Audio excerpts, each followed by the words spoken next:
Every week I hear something from one of my clients or something I read on Reddit about filing your VA sleep apnea claim that's completely inaccurate. If you're about to file a VA sleep apnea claim, watch this video because today I'm going to discuss 5 myths about VA sleep apnea claims. If you've been denied your claim, visit me at vetlawoffice.com. We provide zealous advocacy, help you write those buddy statements, help you get those medical nexus opinions. There's no fee unless we win. Schedule a free consultation at vetlawoffice.com or call us 1-800-700-4174.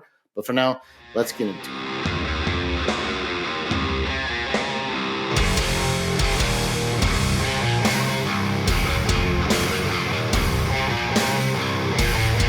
All right, it seems to be a different rumor every week about how to win your VA sleep apnea case, and most of the information out there is inaccurate in one way or another. So today we're going to discuss 5 myths about VA sleep apnea claims. All right, lately the most common myth I see is that the VA is going to remove sleep apnea as a service-connectable condition. The truth is the VA is not removing sleep apnea as a service-connected condition. What they're doing is changing the way sleep apnea cases get rated. So currently, the way the law is written, if you get service-connected for sleep apnea and you require the use of a CPAP machine, that's a 50% rating. And what the VA is proposing to do is that if you get service-connected for sleep apnea and your CPAP machine alleviates your sleep apnea symptoms, then you get a 0% rating. But the fact of the matter is that rule has not been finalized. In other words, it's not the law yet. Although it more than likely is going to be the law,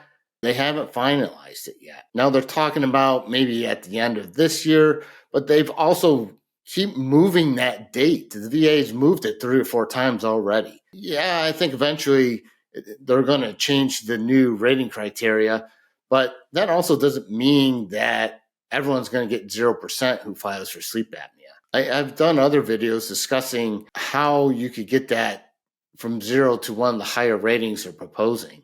And our law firm has some ideas of how to help veterans out when those new rules do go into place and how to raise up that 0%. So you could still get sleep apnea.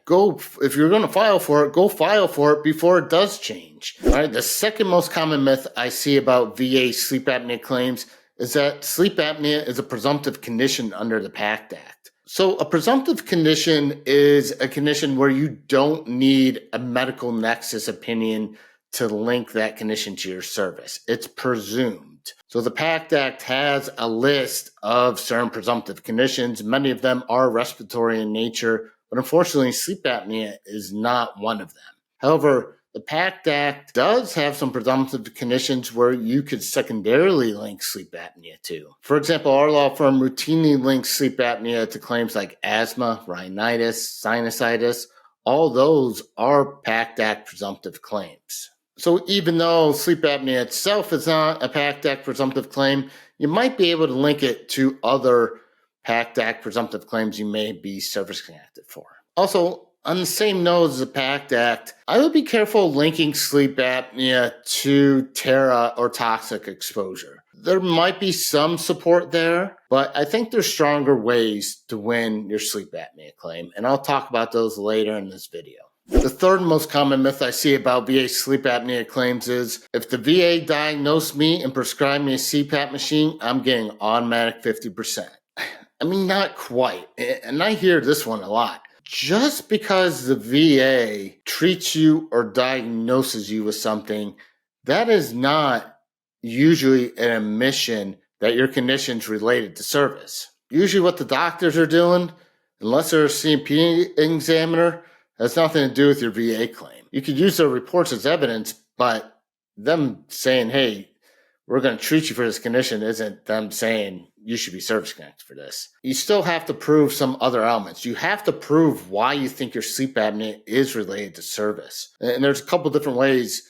that my law firm links sleep apnea to active duty. The one way we do this is through the use of buddy statements and medical opinions. We establish that the sleep apnea began during active duty. Another way we link sleep apnea is ways I've discussed earlier in this video, we link it secondarily to other conditions: asthma, sinusitis, rhinitis, traumatic brain injury, just to name a few. Or 3, we use weight gain as an intermediary step to link sleep apnea to another condition that may be causing the weight gain.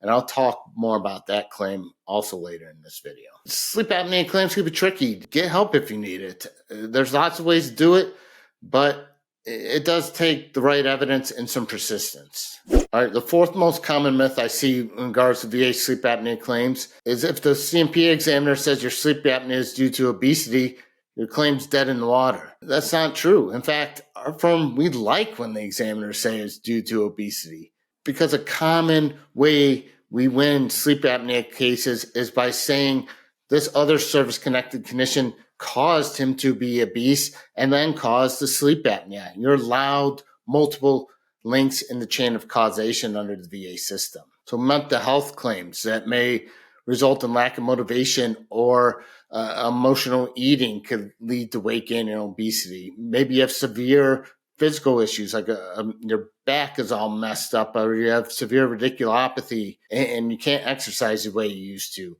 That could lead to weight gain because you're not as active as you should be. So just because the C&P examiner says it's from obesity, I wouldn't give up on that claim. In fact, I would flip it on them and use that against the VA.